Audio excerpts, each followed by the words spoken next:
آلڈس ہیکسلے جب بستر مرگ پر تھا تو اس نے اپنی ساری زندگی سے حاصل کردہ اسباق پر غور کیا اور ان سب کا نچوڑ اس نے 7 الفاظ میں نکالا: آؤ ایک دوسرے پر مہربان ہو جائیں۔ ہمیشہ ہم یہ سوچتے ہیں کہ مطمئن زندگی گزارنے کے لیے یہ ضروری ہے کہ ہم کوئی عظیم کارنامہ سر انجام دیں جس سے ہم میگزینز اور اخبارات کے صفحہ اول کی زینت بن سکیں۔ سچائی میں کوئی آر نہیں، اور سچائی یہ ہے کہ ایک بامعنی زندگی شائستگی اور مہربانی کے ان چھوٹے چھوٹے کاموں کا ایک سلسلہ ہے جو ہم روز مرہ میں کرتے ہیں، اور یہ روز مرہ کے کام ہماری پوری زندگی پر محیط ہوتے ہیں۔ ہر شخص جو آپ کی زندگی میں آتا ہے اس کے پاس سکھانے کے لیے ایک سبق اور سنانے کے لیے ایک کہانی ہوتی ہے۔ ہر شخص جس کے پاس سے آپ گزرتے ہیں وہ قدرت کی طرف سے ایک موقع ہے کہ آپ اس کے ساتھ اپنی شفقت اور خوش اخلاقی کا اظہار کریں، جس سے آپ کی انسانیت ظاہر ہوتی ہے۔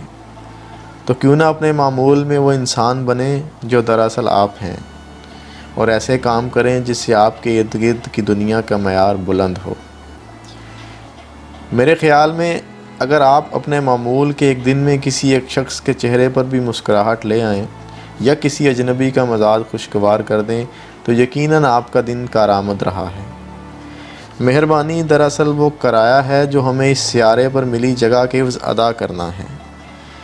اجنبیوں کے ساتھ اپنی شفقت کا اظہار تخلیقی طریقوں سے کریں، جیسے اپنی گاڑی سے پچھلی گاڑی کا ٹول ٹیکس ادا کر دیں، سب وے ٹرین میں اپنی سیٹ کسی کو پیش کر دیں، یا کسی سے سلام میں پہل کریں۔ یہ سب کام آپ کی شفقت کا نقطہ آغاز ثابت ہو سکتے ہیں۔ حال ہی میں مجھے میرے ایک قاری کا خط موصول ہوا جس نے میری ایک کتاب کا مطالعہ کیا تھا۔ اس خط میں اس نے لکھا کہ میری عادت ہے کہ میں خیرات کا 10واں حصہ ان لوگوں کو دیتی ہوں جنہوں نے روحانیت کے سفر میں میری مدد کی۔ مہربانی فرما کر میری طرف سے $100 کا چیک ڈھیروں دعائیں اور تشکر قبول کریں۔ میں نے اس کا فوری جواب اپنی آڈیو ٹیپ بھیج کر کیا تاکہ اس کے اظہار شفقت کا جواب دے سکوں جو اس نے تحفہ دے کر کیا۔ اس کا یہ تحفہ ایک سبق تھا اور خلوص اور کشادہ دلی کی علامت تھا۔ رابن شرما کی کتاب Who Will Cry When You Die سے لیا گیا اقتباس: Every day be kind to a stranger۔